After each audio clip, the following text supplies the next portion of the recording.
Hey.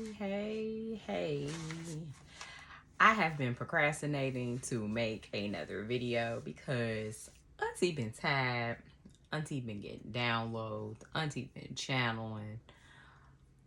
I've been with myself, okay? And sometimes when you have to go be with yourself, being with yourself is the best thing to be with yourself, okay?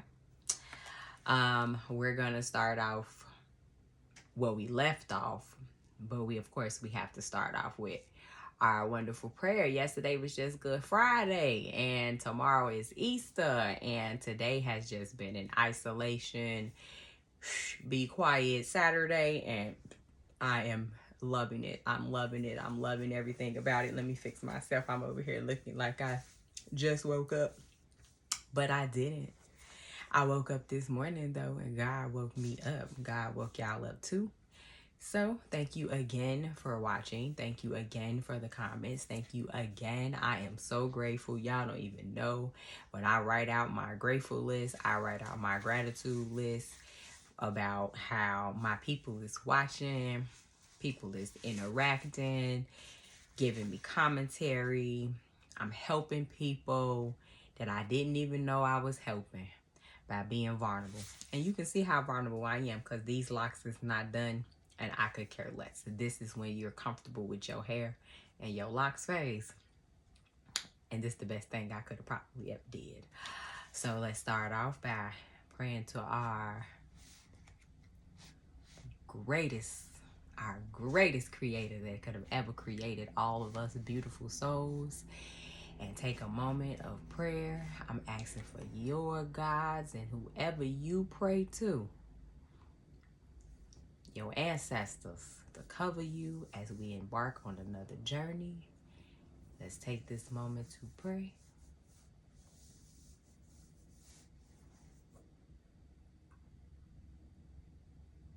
Amen. Amen. All right, so I have been starting off my videos with the prayers, and I think that I'm almost done with this book, Circle of Fire. Circle of Fire, give it a little bit more background. The Circle of Fire is an inspiration and guided meditations for living a love and happiness, living in love and happiness. And when I say it is amazing, it is amazing. I don't know when we will be done, but I know that it's coming sooner than I think. The next video will be wedding day. So today we're just going to pray for divinity. Thank you, Creator, giver of life itself, for the gift of awareness you have given me. Thank you for everything that I receive on this day, especially from the freedom to be who I really am. I know that I am a divine spirit. I know that I am a force that is life, the manifestations of your power that become the life of humans. Help me to recover my divine consciousness and to humbly accept my own divinity. Today, Creator, is a wonderful day for love and communion with you. I know that I am an expression of your divine love. Let me accept your love because I am worthy of your love, because you created me and you only create perfection. Today, Creator, I will use my life to express your will and to share my joy wherever I go. Thank you for the opportunity to imagine what can be if I shift my awareness and accept my own divinity. Amen. Amen. Amen. Amen. Amen. Honey. So when I tell y'all about it is so perfect to me, it is so understanding to me to be able to be an omnis, because I'm with all religion. I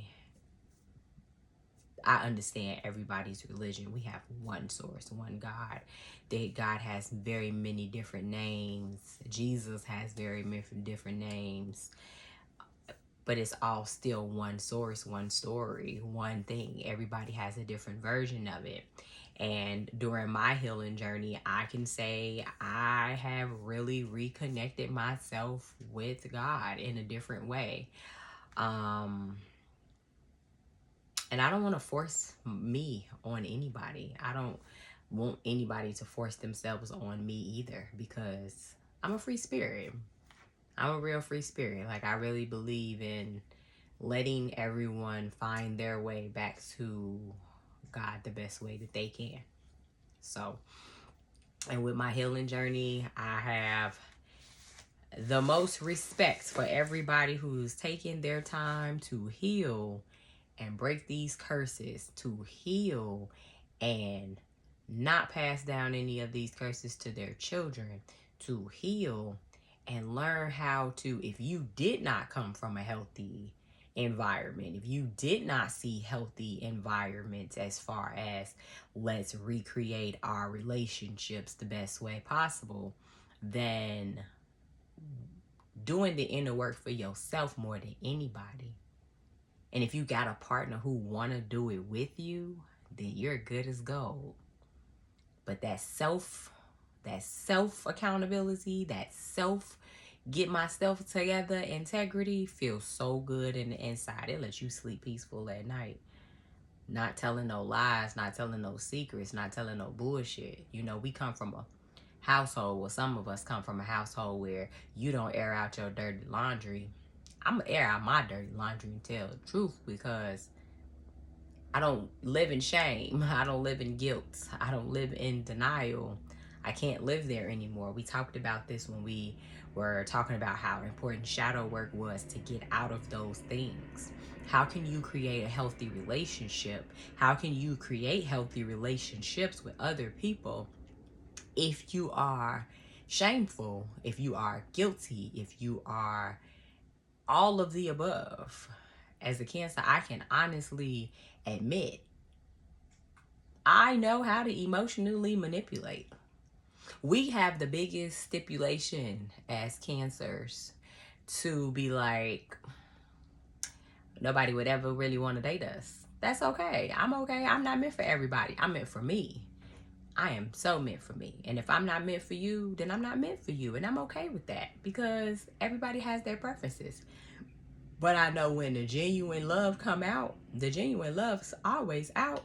There's always going to be love. There's always going to be care with me. But don't make my claws come out, because then when these pinches come out and I give your ass the truth in a subtle way.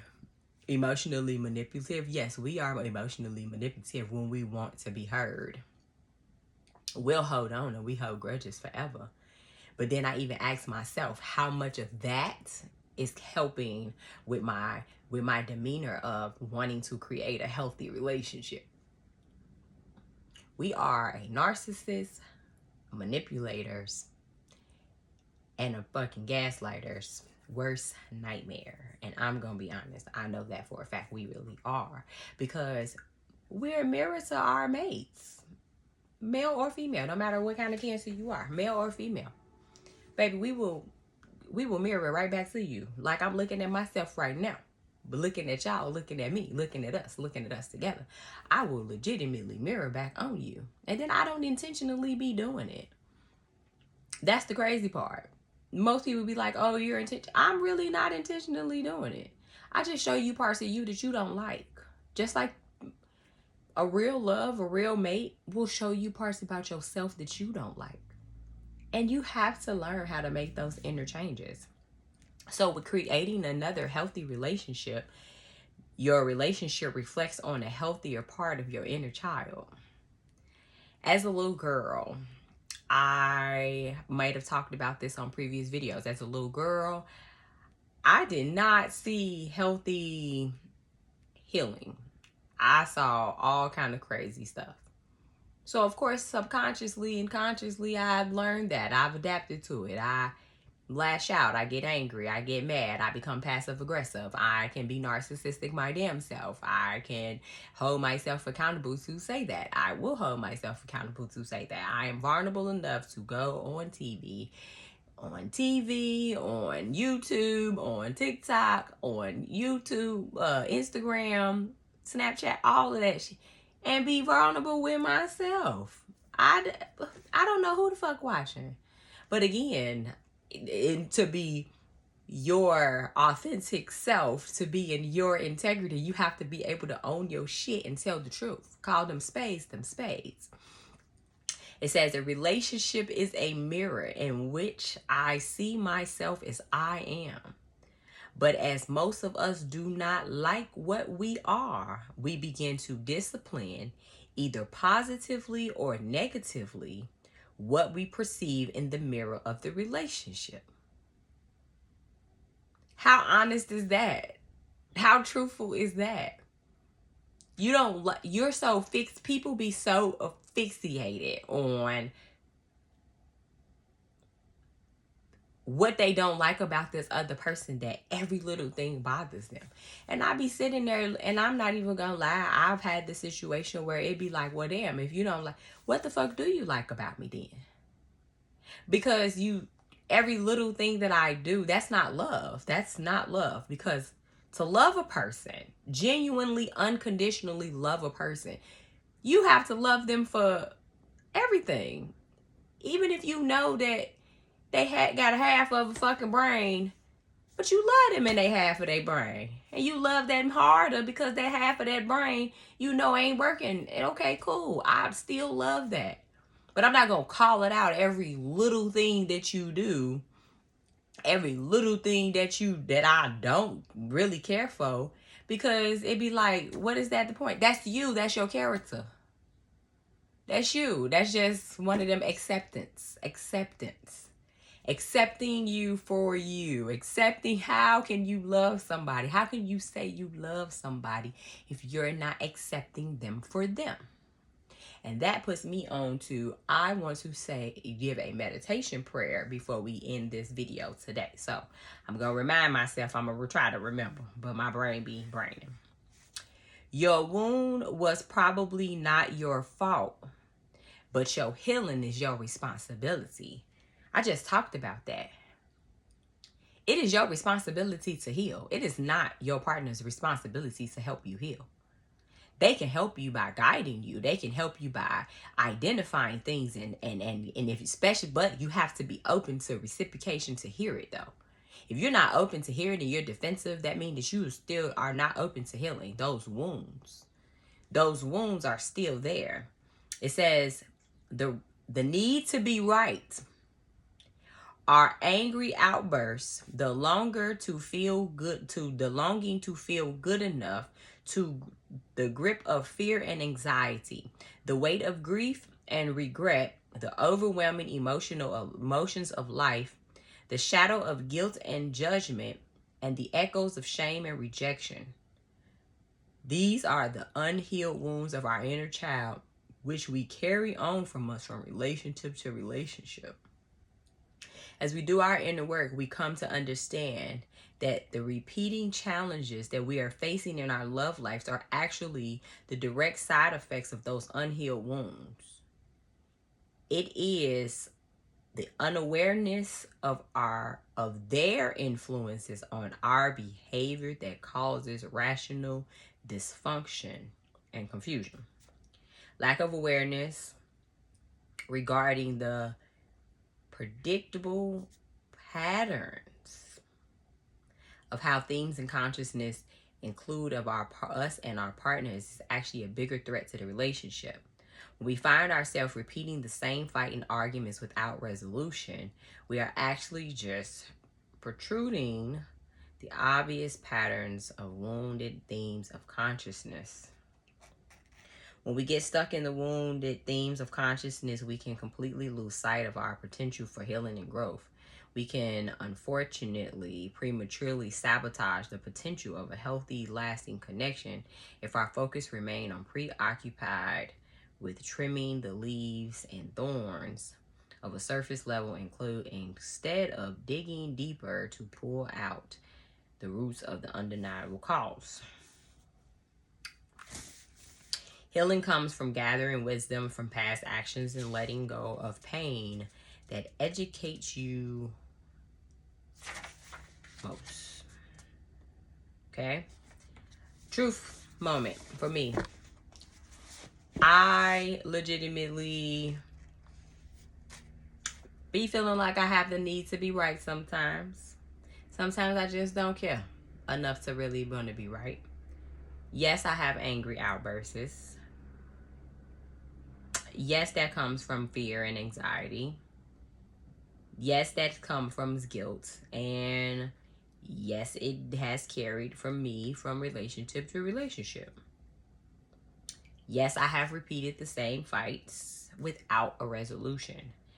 And that puts so much damage. And it actually says, I didn't read this part, we consciously become stuck down into our cycle patterns of our unhealed emotional wounds, animating the distress of the unmet needs of our inner child. And that is very true.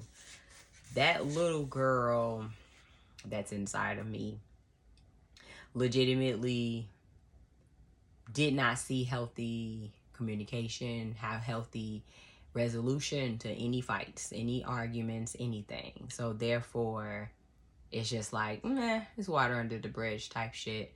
And we go on about our day. But that's not healthy. That's not good. Like, what are we recreating, and what are we teaching our children?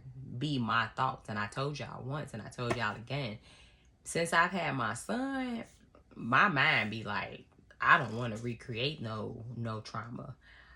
Shit, before I had my son, I didn't want that drama and creation to go back on my brother and my sister at all.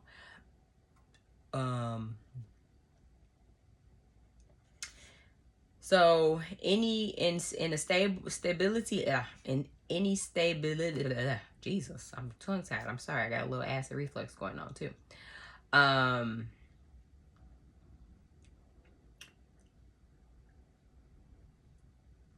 The first thing that's noted in our relationship is rooted is the womb of things of consciousness. It bears the weight of unresolved inner childhood trauma, resulting in patterns of defensiveness. I've done it. Impulsiveness. I've done it. Stress. I've done it. Frustration. I do it. Depression. Been there. Loneliness. Been there. Disconnection. Definitely been there. Any stability in the relationship is usually short-lived due to both partners being easily triggered and reactive. I am living it, okay? Living it. Straight up living it.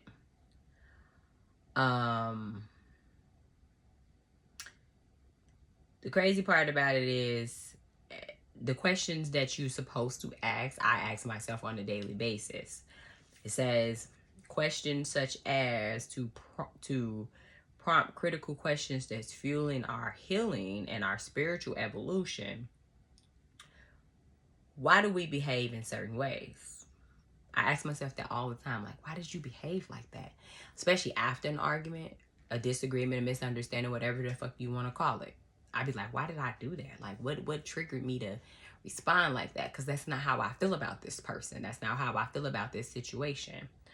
What is this teaching us? That's a big question all the time. Like, what is this really teaching us? Like, what is the vision? What is the bigger picture about this whole entire situation?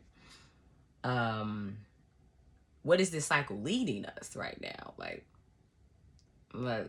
you know, where is this cycle leading us?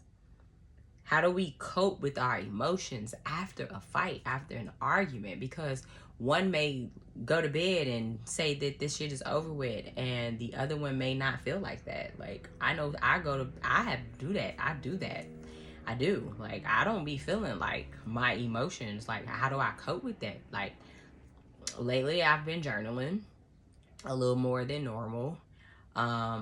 But sometimes, I mean, that shit plays into my head all night, and then I don't get any sleep. I fuck around, have insomnia. Like, that's not helping to cope with the emotions behind it. What changes are necessary for our growth? Because if I can't say anything that is going to make me feel like I have to walk on eggshells, then what are we doing? We're living in a karmic cycle. Like, we're living in our karmic. We're not living to help the situation. A self-inquiry eventually leads us to healing, and thus entering the themes of accountability, ease, motivation, understanding, love, peace, and inner freedom together.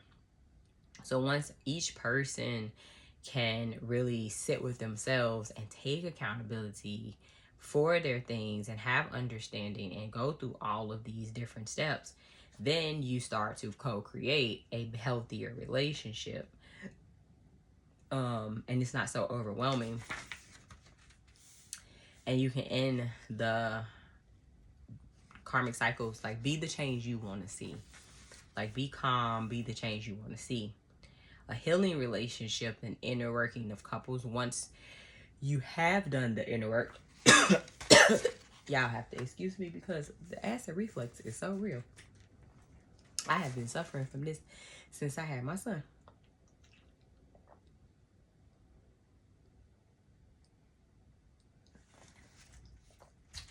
Crazy. To love someone is to attend 1,000 births of that person that they are becoming. How many people can sit there and say that they have been with their person, with their mate, their husbands, their wives, anything, and has attended 1,000 births with them? And knowing that you're going to have 1,000 births with them. And saying, this is real love. Like, this is real love because I'm going to have to go through 1,000 births with this person to legitimately watch them change, watch them grow, watch them heal. But just as much as I'm going to have to watch them, they're going to have to watch me.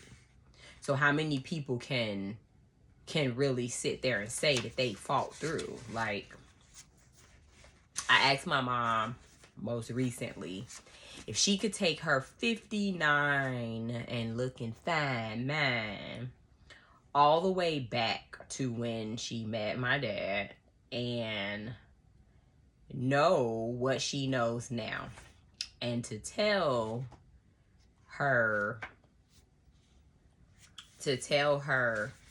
17, 16, 15, however she was 15, okay, her 15-year-old self, hey,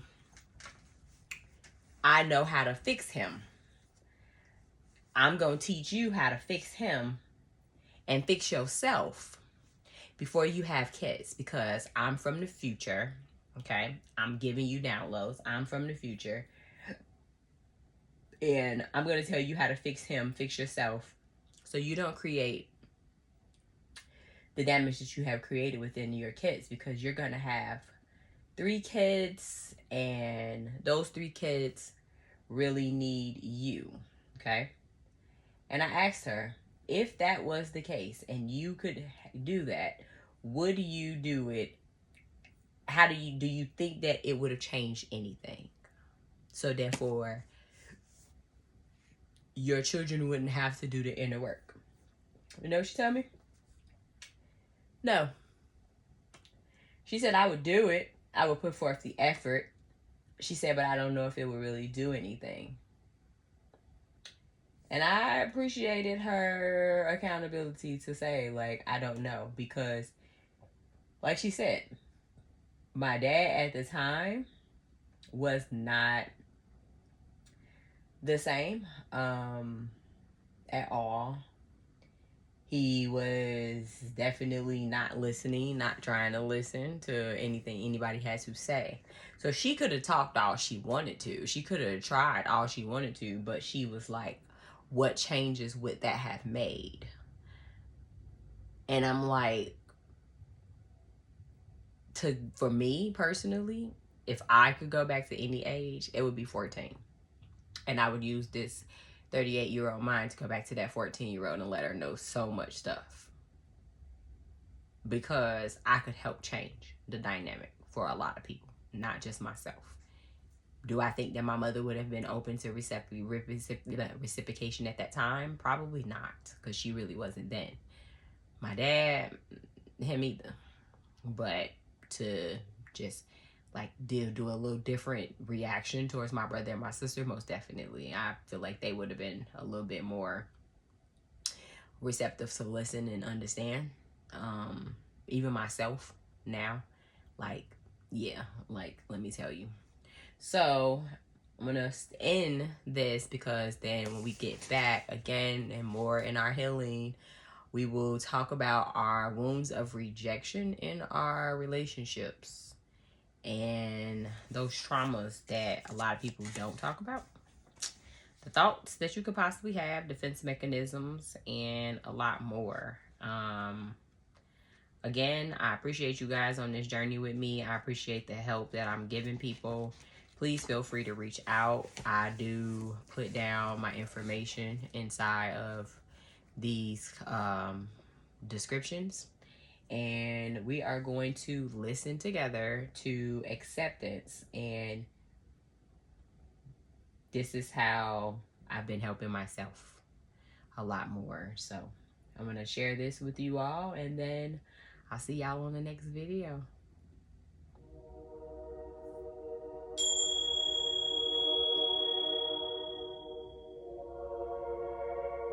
Acceptance. Acceptance, much like forgiveness, is a gift you give yourself. The way I think about acceptance is simply, it is what it is, which is not to be confused with approval. Approval is placing a value judgment and saying, oh, this thing is bad or this thing is good. Sometimes people think if they accept something that they're approving of it. But in reality, when you can find the grace to accept people and situations as they are, you also radically accept yourself, and you own and reclaim parts of yourself. When we judge, our focus is on what should be, what I should have done, what I should have said, what he should have done, what she should have said. And the problem with that is then your focus is on what you don't want. And what you focus on, you magnify. That's true. Acceptance is actually a radical act that opens up the pathway for change. You cannot change something you don't accept. You have to accept it first, that this is the current situation, exactly as it is, regardless of what judgment you place on it. And that, in turn, that acceptance opens up energetic pathways for shifting. Why? Because what you give to others, you give yourself. Facts. What you give, you will always get. Facts. And when you accept situations and people exactly how they are, right now, without judgment, you also give that divine gift to yourself. Divinity. Mainstream ideas about acceptance are seeped in judgment and dualities, and proving someone is wrong and someone is right, and there is a victim and there is a persecutor, but there is no healing from that dynamic. People fear that if you accept someone for who they are at this particular moment, then they will walk over you, or that you're saying that behavior is okay, and it's simply not true. Acceptance is the act of opening your eyes, seeing exactly what's there, exactly as it is, and understanding that maybe we don't know it all, right? Maybe this situation is beneficial to me, or will be beneficial to me at some point, but I just can't see it yet. That's a real act of having faith. For example, if I know my neighbor has different political views than I do, I have two choices. I can make a stance and show my blatant disapproval and my rejection of his or her choices, right? Which inevitably ostracizes her. It allows no connection between us. It allows no discourse, no dialogue, and there is no potential for change. The other option is to accept that, this is just where she is right now in her particular journey without judging her. Now, with that energy, she might be open to share her thoughts with you, to share why she believes the way that she does. And ultimately, you two have a more higher potential of connecting on a human level and ultimately shifting higher. The important thing to take away is that what you do to someone else, you do to yourself. And what you give, you get. So, when you feel the need to disapprove and reject things, you do that to yourself. You disapprove and you reject parts of yourself that you don't want to identify with. On the contrary, if you can find the grace to accept people and situations exactly as they are, you also radically accept yourself, and you own and you reclaim parts of yourself that you may have disowned or you may have rejected. Alright, so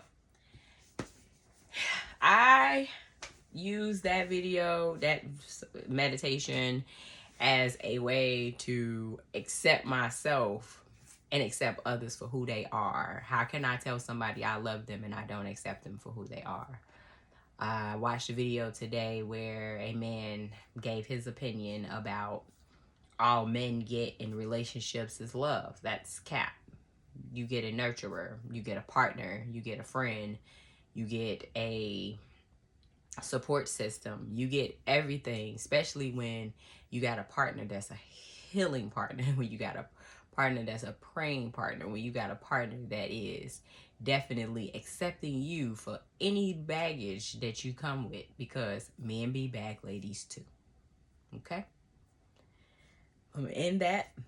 I'm gonna see y'all later, and we're gonna talk about some more stuff.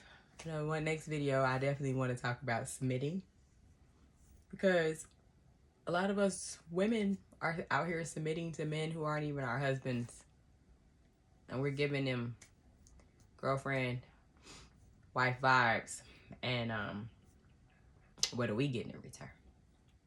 So that would be another topic inside of healing. I appreciate y'all. Y'all have a blessed and wonderful Easter. For those who I've been sending out my prayers to, I will definitely be sending out my Easter prayers. Definitely, you know, I will see y'all on the next video, and hopefully it doesn't take me as long as it took me this time. But I am human, and I be tired, and I appreciate y'all. Bye.